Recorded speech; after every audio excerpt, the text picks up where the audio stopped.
Thank you, Corinne. Ladies and gentlemen, dear friends,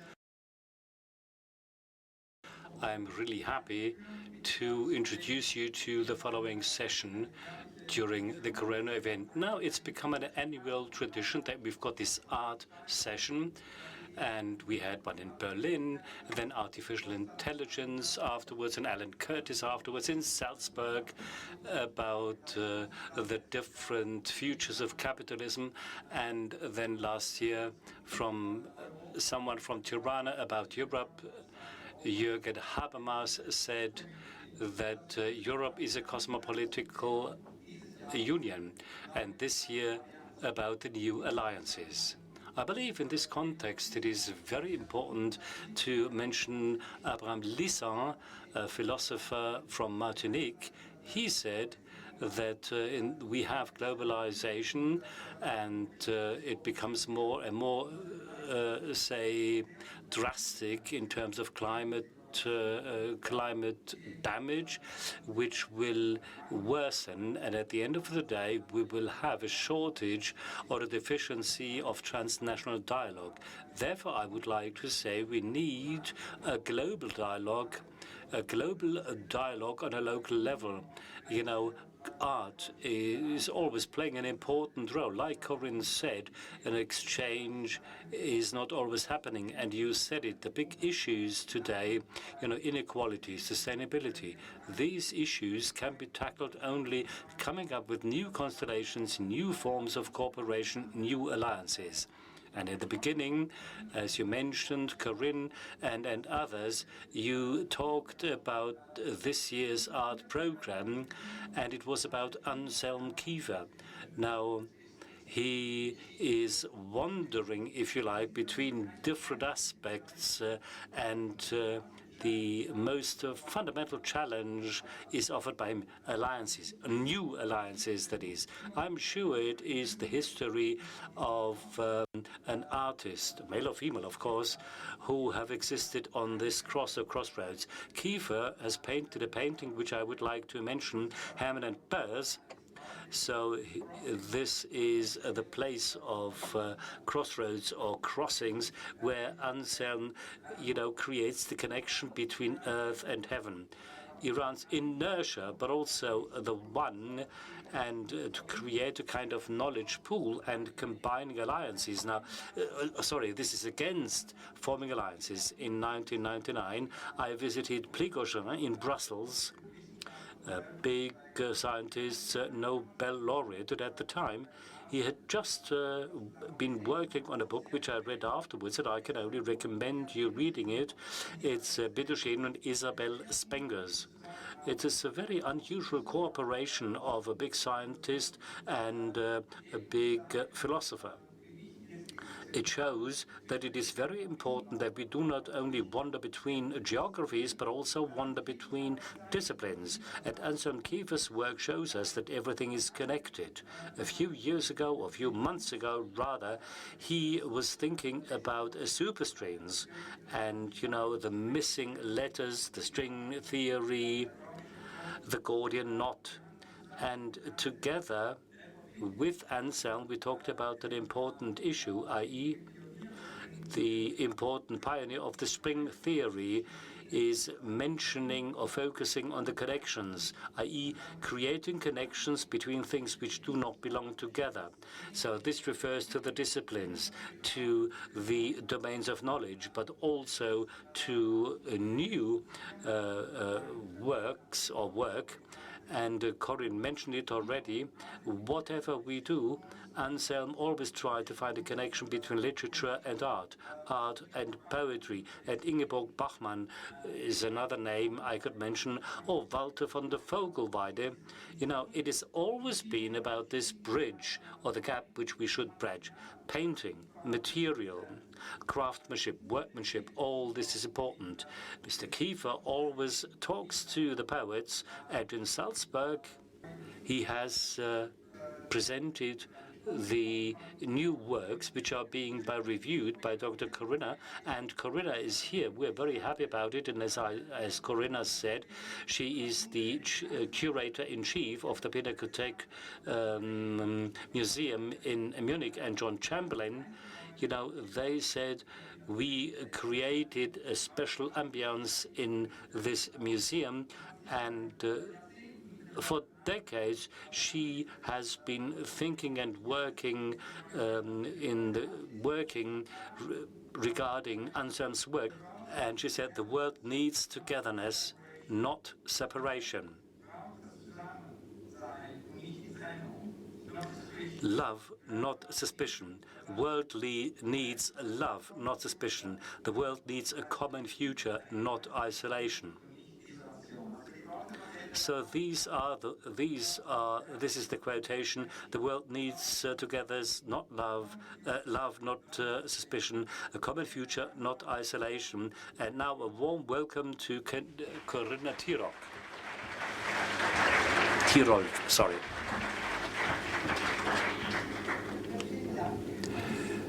Well, thank you very much, Hans Ulrich Obrist. Good evening, friends here at CONVOCO. Anselm Kiefer, the world in a picture, or like the picture of the world, how this is manifest in the art of an artist. He's talking about the world as a whole, the universal world. Now, how can you make all this clear within a few minutes? I want to do so by asking a few questions, all the things that connect us. And Mr. Obrist mentioned it: heaven and earth, life, death. It is that we bear witness or give a testimony of what we are doing, that we shape things, that we build things, that we create things, and do so on an ongoing basis, and we do so all over the world. And we also build collections. Well, this is exactly what I'm doing. It is a question which is on our minds, on all our minds. What do we leave for the next generation? What is characteristic for us or for our neighbors? Are there things that connect us, link us? So we talk about space, and building is something which connects spaces. Building is something I would like to talk about, and what I want to talk about additionally is related to the works Anselm Kiefer has presented. All things which connect us with the nature, which of course is a common basis on this planet, isn't it? And the first picture I'm showing you is a picture which, being the curator in the Pinakothek in Munich, one which I really would like to have had included in our collection. Here you see the Cheops pyramid, 2,500 BCE. It is correct. It is still here. It still exists. Sometimes people really neglected the pyramids, but apart from all this, it is a very long time of appreciation, of questioning things. It is mysterious. And you see, in each and every generation, we see these gargantuan works or buildings, if you like. So I can say that this is a monument about persistence, about the continuation of culture. And it is also a monument of plundering, of pilfering, of destroying culture, of reinterpretations, and always the question at the end of the day, what is it that remains? And if you focus on this picture, you see the Cheops pyramid. Many of you have seen it. It is a building, on a square ground, east, west, south, north. So this is something you'll find everywhere in this world, always a reliable basis, always a kind of standard. And of course, top and bottom. And also life and death. And the survival of this phenomenal building, but death also, it is like a wound in this monument. Maybe it is this little door which Anselm Kiefer had in mind when he painted this spot, this wound, into the picture. That is, that little, say, opening through which the Pharaoh was transported in. And by being in there, he had a chance to, be resurrected. And of course, it could also be a door which thieves could have used. So you see, it doesn't stop there. There is never, ever a monument which has been in existence for such a long time and remains such. This is an ongoing metamorphosis. The ancient Egypt, it came to an end. The first historians looked at it, and at the time, the facades of the pyramids, the material was gone, so there has been an uninterrupted transformation of pyramid. And Anselm Kiefer now says or shows this is my age and the age of the world.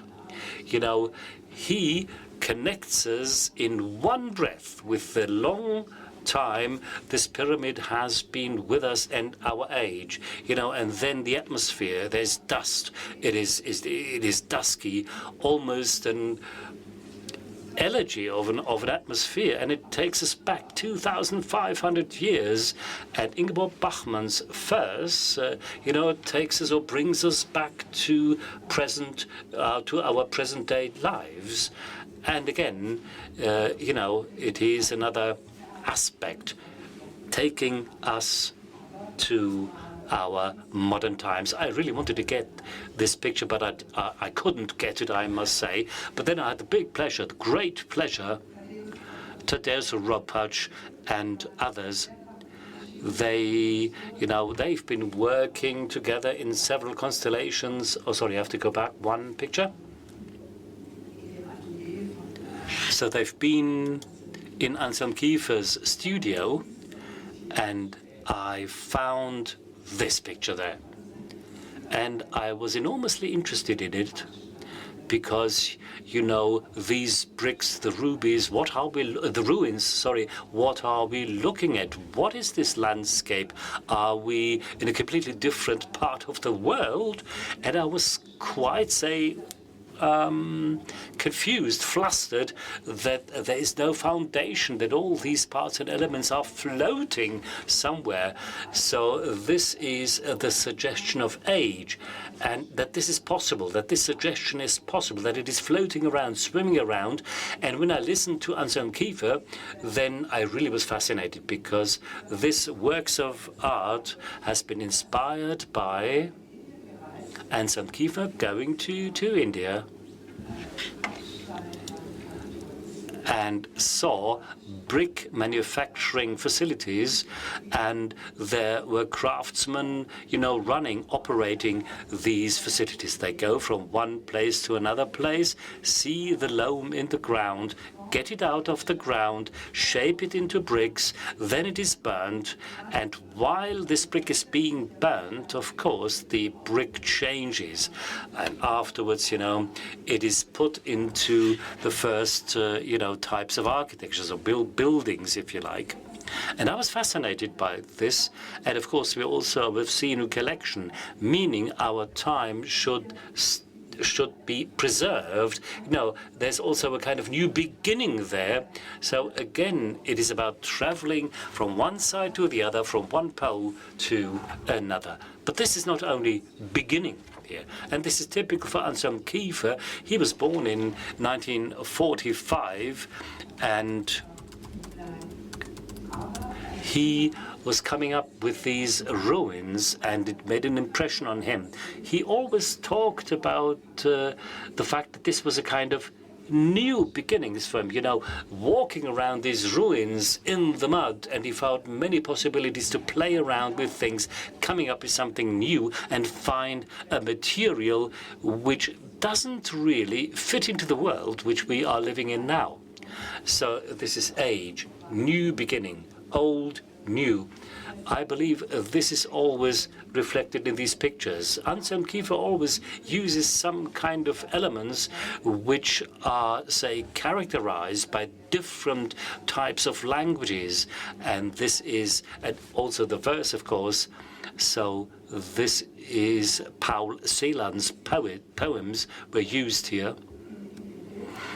And you find it reflected in the pictures, but the picture also reflected the poems, the history of the Third Reich, the architecture of destruction, the destructive architectures of the Third Reich, also made of bricks. So looking at this picture, it opens a wide horizon of things, meaning you reach a kind of totalitarian situation, things that are being destroyed and things that are being created. Now, this is a picture in a room which you will find in the Pinakothek, the modern art Pinakothek in Munich, and you will see it in one room there. And this brings me to the next picture, which you see in the Ropacci Gallery. Again, a fascinating picture. I've seen it yesterday. I saw it yesterday for the first time. Your glance is always directed from here to there, from here to there. Just imagine it like this. You lie down in a meadow under the sun. You feel the insects. You feel the atmosphere. The insects just flitting around. That's very interesting. So you really enter the ground, the earth. The horizon is just up there. So you're really deep, deep, deep in the earth, in the ground. And here you see the corn or the grain growing there.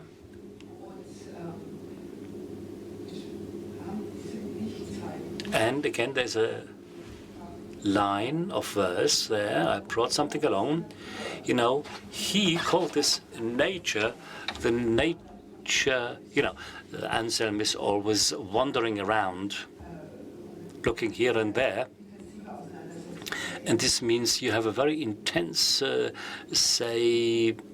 thinking or understanding of the earth. And then there's a poem of Walther von der Vogelweide, from a time when the French cathedrals were built. And, here there is a poem for Walther von der Vogelweide, under the linden trees, near the heath, where you will find our bed. This is where you will find beauty. You will find broken grass, broken flowers in front of a forest, Tanderadai, wonderful. And this is what the Nightingale says. And of course, I was quoting it in Middle German. And I want to continue, but in this case, I'm now going to use new or modern German. I came to this meadow, my darling has been there. I was received there. He had used flowers to make a wonderful bed. What he did with me or to me is something nobody is to hear about except me, him, and a little bird, Tanderadai. I believe this can be put or kept under wraps. I believe it's a fabulous poem. It's so easy, so light, full of a nightingale, Tanderadai. I believe every German knows this line, and I remember very well when I heard it for the first time as a child. Having heard all this, then you will understand that this is an impression which you haven't seen before, some kind of trace on the picture. And now you will understand that Anselm Kiefer, or what Anselm Kiefer meant when he said, "We are all children of a linden tree." So this joy happening there is very interesting. And, the change, the transformation. Because here you see broken flowers. And what I called a wound on the pyramid.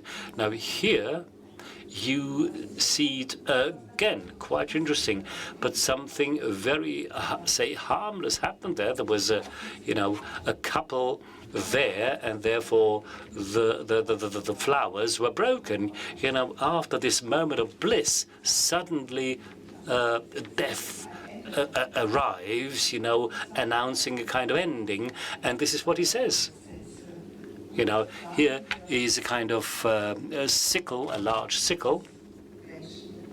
Again, a big issue which has been connecting mankind over millennia. And at the end, I would like to show you one picture which I find very intriguing, because Anselm Kiefer also, looked at buildings, looked at nature, and, he always was working on a huge number of different issues. But nevertheless, there are similarities, and it always I'm always fascinated how he worked on these issues, and then just using little tiny nuances, creating a completely different impression. Now, looking at this, we're talking about love and death. Then, this does not mean that we are in a very, say, doomed cycle. It's very natural, but here we see something completely different. And I wonder how this happened. Le Dormeur du Val is the name of the series. You see, it was made from 2013 to 2015. Again, you see flowers. And the flowers, as you can see, they are spread out across the meadow, very intense. But in between, off and on, you see these red flashes of the poppy seed flowers. It is like something hitting you, something sharp hitting you, this color. So this means something else. Another element has been integrated here. And Le Dormeur du Val is the poem which he used. Arthur Rimbaud wrote this poem, and I'm going to read it out in German, just a few paragraphs of it. A green angle, the sleeper in a valley. Just try to use all of your imagination to picture this. We are guided into the landscape, a green angle wetted by a rivulet, and it will make the grass wet, and the sun is shining. There's a clear waterfall of bright lights. A soldier, open, no hat on his head, bathing, sleeping under the sun, and he is stretched out in the green bed, and he is touched by light, and a bush covers his feet like a kid who smiles although it is ill. This is how nature is around him, but he's still cold. His nose is not quivering because of the wind, of the gusts of the wind. He sleeps in the sunshine, the hand on a mute chest on the right side. And on the right side, there's a red hole. So why did this man die? He was a soldier. So this is an issue, or this is a topic which is mentioned several times in this series. The series, always several pictures which Anselm Kiefer has painted, varying the issues, varying the topics. And of course, all pictures together can, demonstrate the issues which were on his mind, and they can do so only together. And surely there's some kind of tradition which you will find here. Gval Courbet, for instance, that is a self-portrait of Courbet leaning against the tree, and you don't know, is he sleeping or is he dead? And if you look through this picture which you see on the Quai d'Orsay, then you will find out that his lover was next to her, and then they painted over it. So it is not a real death, but it is a kind of death which happened nevertheless, because the lover is no longer there. And here you see all the war landscapes drenched in blood, drenched in historical ideas. And of course, always grass is springing up again and again, and you don't see what has happened before, and innocence starts from the very beginning again. Is that possible? Innocence starting from the beginning? This is a question which Anselm Kiefer asks time and time again. And I'm sure you will see these pictures and you will feel it like I did. And I'm sure that they will touch your heart, like they touched my heart. Thank you.